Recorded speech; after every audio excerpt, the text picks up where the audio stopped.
Okay, how about back here? Is that Arlene I see? Yeah, it's All Arlene. right. Hi, Arlene. Hi.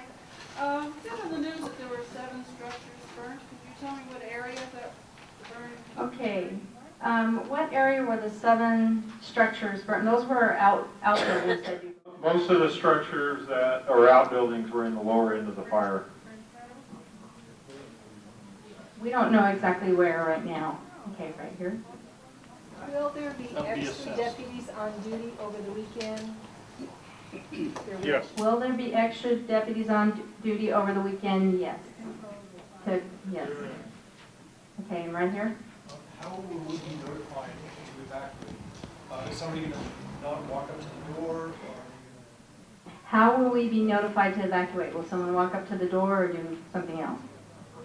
Yes, we'll print up evacuation notices, give you information that your the area you live in is under recommended evacuation, and it will, sheriff's personnel and volunteers will be going door to door, knock on the door, make contact. If no contact is made, they leave the flyer. So when you come home and find a flyer that says it's time to get out, you'll know that a while ago it was time to get out.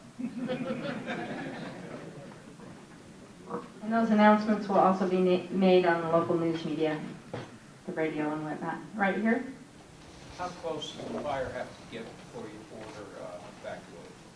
How close does a fire have to get before you order an evacuation? Or recommend one in this case?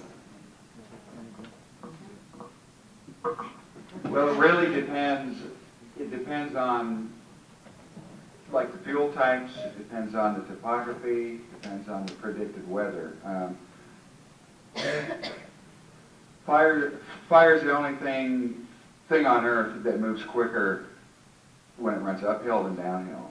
And so if you're downhill, you live downhill, there's going to be a lot more space and time when we recommend, like, an evacuation. If you live uphill from a fire, you know, it could be a long way off, and we recommend you leave.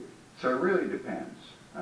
But, you know, we give a lot of leeway with the 12-hour. I mean, you'll have plenty of time, and you know, the fire won't be like, you know, right on your back porch. It'll be a ways off, okay? As a follow-up to your notification, does this area have the capability of doing the reverse 911 calling?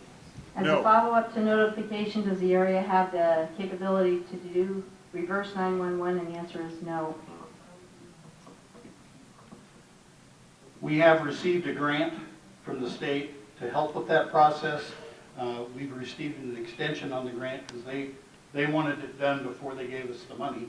But we are going to the Board of Supervisors Tuesday with a request for a proposal to go out to request vendors send costs and what their system would look like and how it would function. So we're still pursuing that, but the immediate answer is no, we don't have that in place.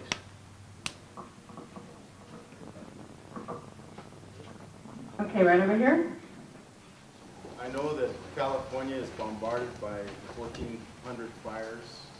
Are we going to get, for the closure of this fire, are we going to get more bombers or helicopters to combat it?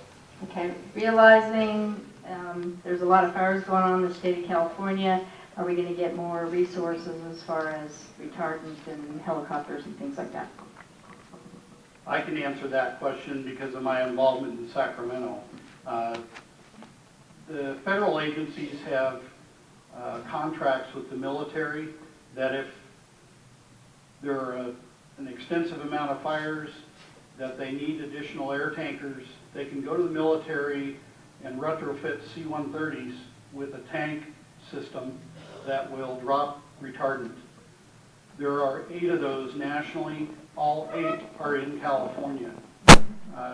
They're currently operating out of McClellan, which is in Sacramento, but they're dropping on fires. They did drop on this fire for a while. They're also dropping on the fire in Santa Barbara County, and they're dropping on a lot of the fires in the north. In addition to that, we've gotten helicopters for water dropping purposes from the National Guard, both California National Guard as well as other National Guards in the western United States. We're also getting National Guard hand crews. They're going to start training the end of this week. Tomorrow and Saturday is when they're going to start training. And after a week of training, then they'll be put on the fire line as well to help with the firefighting crews.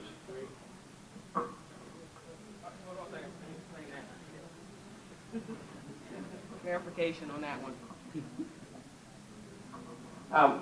Just a clarification, they will be put on the fire line, but not the initial part. The federal government always has a concern about making sure whoever we put on the fire line is qualified to be on the fire line from a safety standpoint. So yeah, the National Guard is going to be trained, but they're not going to be the first people. It's going to be these guys and gals. And they're going to be coming in after doing a lot of the mop-up and the other stuff. We still have the safety issue. As was mentioned earlier also, we are high priority in the state and in Southern California. We are considered part of Southern California for fire resources. That's why we bumped up for the past couple of days. Saying that, we also realize that Santa Barbara right now has 3 major fires burning big time, with buildings burning and threats to people.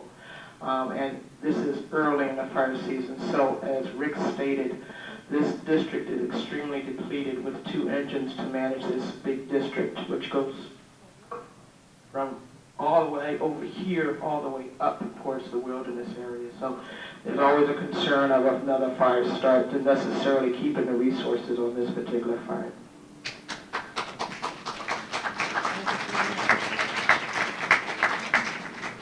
Hey, over here. Will I be able to get to my home in Valley View this weekend? Will I be able to get to my home in Valley View this weekend? From a fire aspect, yeah. Are those roads I closed? mean, is that road Yeah, closed? the road is closed, that's when the road is closed right now. Okay, the road is currently closed, so no. We won't, Fine. I meet daily, actually twice daily, with the incident command team about the roads being open or closed, and that's one thing we discuss. I'll go in the morning, say, can we open them? They'll say no. Go in the night, we open them, say no. So it's like a daily process. It's not like I go a week later and check. And as it is right now, Saddle Springs is going to remain closed. That doesn't mean that I'm going to go in Sunday morning and they say, okay, go ahead and open it. But it's a day-by-day thing.